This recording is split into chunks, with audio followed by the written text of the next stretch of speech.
मंगल को देखते ही हमारे जहन में एक सवाल आता है कि जब हमारे पास ना कोई टेलीस्कोप था और ना ही कोई लेंस, लेकिन फिर भी हमारी पुरानी सभ्यता मंगल को भगवान क्यों मानती थी? कुछ तो रिश्ता रहा होगा हम पृथ्वी वासियों का मंगल से, तभी हम आज भी मंगल पर जाने के लिए जी तोड़ मेहनत कर रहे हैं। लेकिन ये सुर्ख लाल सा दिखने वाला ग्रह अपने अंदर ना जाने कितने राज छुपाए बैठा है। मंगल ही वो ग्रह है जिस पर हम पृथ्वी के बाद अपना घर बना सकेंगे, और ये सपना हम अभी से नहीं देख रहे, ये सपना सदियों से देखा जा रहा है कि हम मंगल पर घर बना पाएंगे। लेकिन मंगल पर हमने जितने भी मिशन आज तक भेजे हैं उनमें से ज्यादातर मिशन फेल हुए हैं, लेकिन फिर भी हम इंसान मंगल से डरे नहीं हैं और अभी भी हम इसी जद्दोजहद में लगे हैं कि हम इंसान मंगल पर जा पाएं। देखने में मंगल का सरफेस पृथ्वी से बहुत कम है, लेकिन फिर भी आए दिन यहाँ पर रेतीले तूफान आते रहते हैं। लेकिन नासा भी अभी तक कोई मानव मिशन मंगल पर क्यों नहीं भेज पाया? और क्या मंगल पर दूसरी सभ्यता यानी एलियंस आज भी मौजूद हैं जो हमें मंगल की सतह पर उतरने देना नहीं चाहते?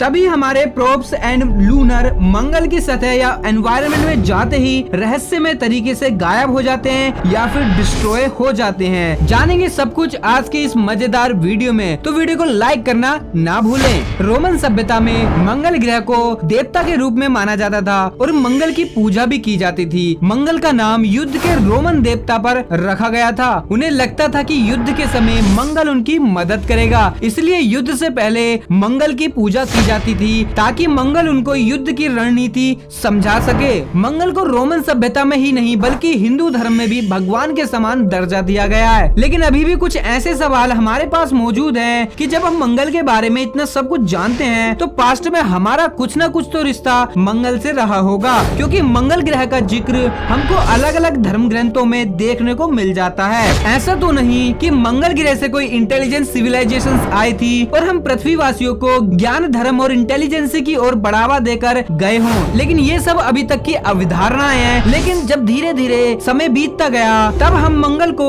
और भी अच्छी तरीके से जानने में सक्षम हुए। लेकिन फिर हॉलैंड के हेंस लिप्रेसे ने 25 सितंबर 1608 में एक दूरबीन बनाया, लेकिन वो दूरबीन इतना एडवांस नहीं था कि हम बाहर के ग्रहों को देख सकें। लेकिन फिर उसके बाद गैलीलियो गैली, हाइगेंस, ग्रेगरी व्रेडले द्वारा दूरबीन को अपग्रेड किया गया। तब हमने मंगल को देखा और हमारे अंदर मंगल को और जानने की लालसा जागी, क्योंकि हमें पृथ्वी से मंगल तो दिखाई दे रहा था लेकिन हम मंगल के अंदर नहीं देख पा रहे थे। फिर इन्हीं के बेस पर वैज्ञानिकों ने अपनी अलग अलग थ्योरी देना शुरू कर दिया, क्योंकि जब हम मंगल को पृथ्वी से देखते थे तो मार्स पर दिखने वाले हल्के हल्के गहरे रंग के धब्बे और विशेष तौर पर ध्रुवीय आकांक्षाओं जो हमें मंगल पर लंबे समुद्र और महाद्वीप होने की ओर इशारा कर रहे थे, और कुछ लोग उन निशानों को मंगल पर पानी की सिंचाई के रूप में नहरों को देख रहे थे। अब ये सब देखकर हम मनुष्य और भी ज्यादा आकर्षित होने लगे थे इस लाल ग्रह की तरफ, और हमने फिर धीरे धीरे अपनी पृथ्वी से बाहर जाने की कोशिश करना शुरू कर दिया।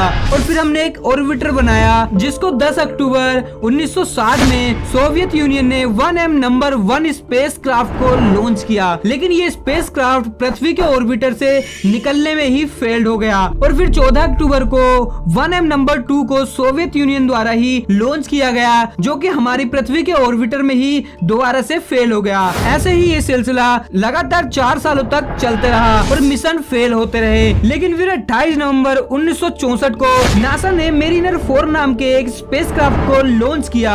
इससे पहले नासा का मेरिनर 3 फेल हो चुका था, लेकिन मेरिनर 4 ने 196.4 मिलियन किलोमीटर की यात्रा करके 15 जुलाई 1965 को मार्स के ऑर्बिटर में फ्लाईवे किया। मेरिनर 4 ने हमें मंगल से रूबरू कराया और इससे हमारी जो अवधारणाएं थी मंगल के बारे में वो भी सब भ्रम साबित हुई। हमें जो पृथ्वी से मंगल पर देखने वाले गड्ढे पतले वातावरण की परछाई साबित हुई। इसके बाद हमने मेरिनर 6 को 15 फरवरी 1969 में लॉन्च किया, जो कि मंगल के ऑर्बिट में मंगल से कुल 3431 किलोमीटर की दूरी से होकर गुजरा, जिसने हमें मंगल के बारे में काफी इंफॉर्मेशन प्रोवाइड करवाई। इसने मंगल पर उपस्थित नॉर्थ पोल में बिगेस्ट ज्वालामुखी और भूमध्य रेखाओं में घाटी के बारे में कम जानकारी दी, लेकिन अतीत में जो लोग मंगल पर दिखने वाले लंबे धब्बों को नहर मानते थे उनको गलत साबित कर दिया। और जब 4 अगस्त 1969 को मेरिनर 7 ने मंगल के साउथ पोल के ऊपर से उड़ान भरी तो उसने बर्फ से भरे गड्ढे देखे अब हमारे पास मेरिनर 4 से ज्यादा क्लियर पिक्चर्स मार्स की अवेलेबल थी और हमें लगने लगा था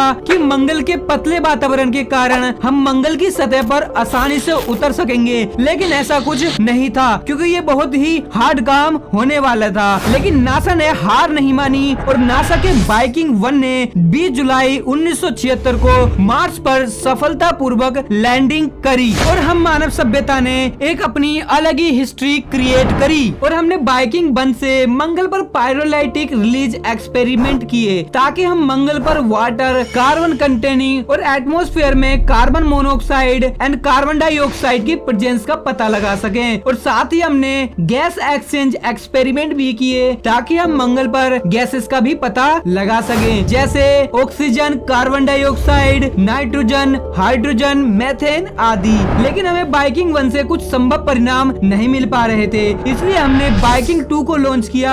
लेकिन बाइकिंग 2 के रिजल्ट भी बाइकिंग 1 के समान ही आ रहे थे। जब भी हम मंगल की सतह पर ऑक्सीजन को चेक करने के लिए जाते, तभी मंगल की सतह की तरफ जाते समय ऑक्सीजन घटकर कार्बन डाइऑक्साइड का लेवल इंक्रीज होने लगता।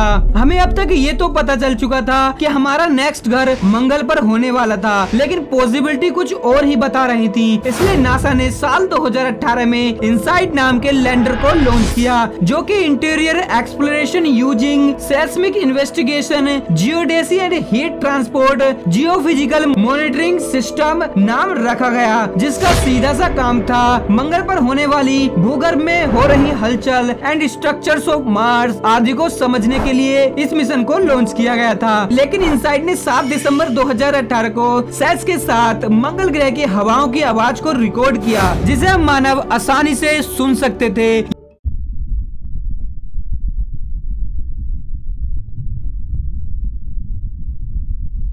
ये पिछले 2 प्रयासों के बाद हमने पहली बार मंगल की हवाओं की आवाज सुनी थी। 28 फरवरी 2019 को इनसाइट के हीट फ्लो और फिजिकल प्रॉपर्टीज पैकेजेस प्रोब्स ने मंगल की सतह में खुदाई करना शुरू कर दिया था, जिसका मेन उद्देश्य था मंगल की सतह को 5 मीटर तक खोदना। लेकिन ये सिर्फ 35 सेंटीमीटर तक ही खुदाई कर पाया था। लेकिन फिर इन नाकामियों को देखकर इसको बीच में ही छोड़ना पड़ा और अब धीरे धीरे इनसाइट प्रोब की बैटरी भी खत्म होने जा रही है और इसका लाइफ टाइम भी धीरे धीरे खत्म हो रहा है, क्योंकि इस मिशन का लाइफ टाइम सिर्फ 2 साल का था, जो कि अब से काफी ज्यादा हो चुका है और पता नहीं कब तक ये हमें इन्फॉर्मेशन दे पाएगा या फिर नहीं। और मंगल पर जीवन हो सकता है या नहीं। पार्ट 1 आपको कैसा लगा कमेंट सेक्शन में जरूर बताएं। और अगर वीडियो पसंद आई हो तो वीडियो को लाइक कर दें और शेयर करना ना भूलें। और चैनल पर नए हो तो चैनल को सब्सक्राइब कर दें, साथ ही बेल आइकन को प्रेस भी कर दें, ताकि आने वाली न्यू वीडियो की नोटिफिकेशन आपको सबसे पहले मिल सके। तो चलिए मिलते हैं न्यू वीडियो में न्यू टॉपिक के